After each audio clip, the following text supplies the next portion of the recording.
जहाँ तक हमारे नेता आ रहे हैं वो हम लोग जनहित के मुद्दे लेकर के आज कार्यक्रम वहाँ से शुरुआत है। इन लोग का तो सही में सेट रहता है, ईडी सेट रहता है, आईटी सेट रहता है और ईवीएम में वोट सेट रहता है। सेट तो रहता है, सारे इंस्टीट्यूशन केंद्र सरकार के कब्जे में। और जब न्यायालय के ऊपर आप डायरेक्ट आक्षेप करते हैं कि आप उग्रवादी हैं। 2025 के विधानसभा चुनाव को लेकर के लगातार बिहार में सियासत तेज है। सरकार व विपक्ष आमने सामने हैं और लगातार दोषारोपण का दौर जारी है। ऐसे में आज कांग्रेस के राष्ट्रीय अध्यक्ष मल्लिकार्जुन खड़गे का बिहार में दौरा भी होना है, लेकिन इस दौरे से पूर्व ही बिहार कांग्रेस के प्रदेश अध्यक्ष राजेश राम ने बीजेपी पर बड़ा हमला बोला है।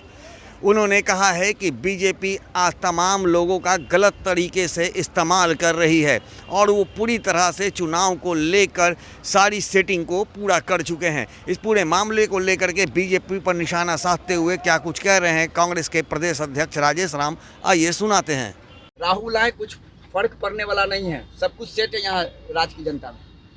इन लोग का तो सही में सेट रहता है, ईडी सेट रहता है, आईटी सेट रहता है और ईवीएम में वोट सेट रहता है। सेट तो रहता है।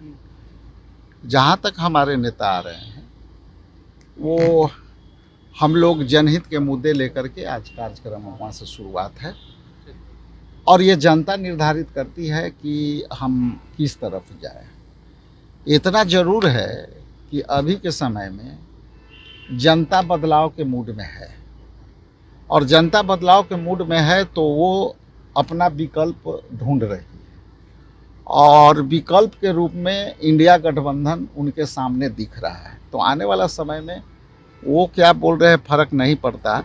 इंडिया गठबंधन ताकतवर होकर के आम चुनाव में जाएगी और हम लोग 100% 24 के बैठक में क्या होगा? 24 की बैठक महत्वपूर्ण है। आपके यहाँ तेजस्वी यादव जा रहे हैं सरकार। देखिए वो जब डेट आएगी तो हम लोग, चूंकि एक व्यक्ति का बात नहीं है, एक पार्टी का नहीं है, उसके पहले फिर हम लोग जो है थोड़ा सा कंक्रीट डिस्कशन करके जब वो आएगा तो आपको बता। तो क्या सरकार के खिलाफ नीति पर जो सड़क पर उतरने की सरकार के जो नीति है वो जनहित में नहीं है और जो सरकार का नीति है वो जनहित में नहीं है तो जनहित के मुद्दे पर, जी हाँ, लॉ एंड ऑर्डर का मुद्दा है, देख रहे हैं किस तरह से क्राइम बढ़ा है और ये याद दिलाते हैं पीछे के लॉ एंड ऑर्डर का।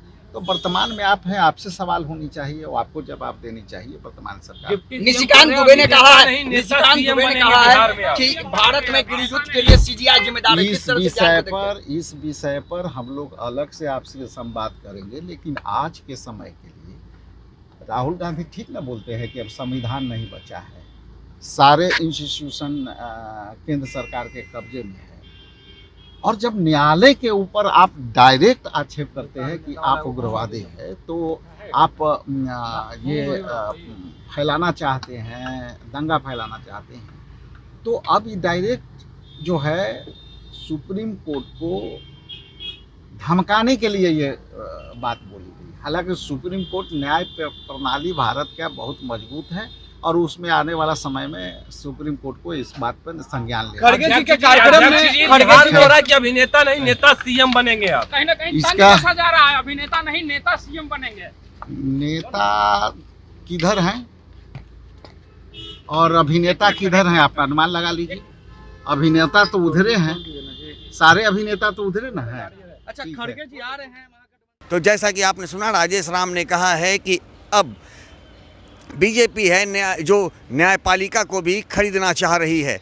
जिस तरह से पहले से ही वो तमाम जांच एजेंसियां को अपने आगोश में ले चुकी है और उनके इशारे पर तमाम, चाहे ईडी हो या सीबीआई जैसी जांच एजेंसियां काम कर रही है और उन्होंने चुनाव को लेकर के भी अब नया कुछ सेट कर लिया है। 2025 के चुनाव की तैयारी को लेकर के उन्होंने ईवीएम तक सेट करने का आरोप बीजेपी पर लगा दिया है। अब देखना दिलचस्प होगा कि जिस तरह से अब कांग्रेस के द्वारा बीजेपी पर एक बड़ा आरोप लगाया गया है, अब इस आरोप को लेकर के बीजेपी क्या कुछ प्रतिक्रिया व्यक्त करती है। सहयोगी ऋतिक के साथ ज्ञानेंद्र वर्मा, आर्यन खबर, पटना।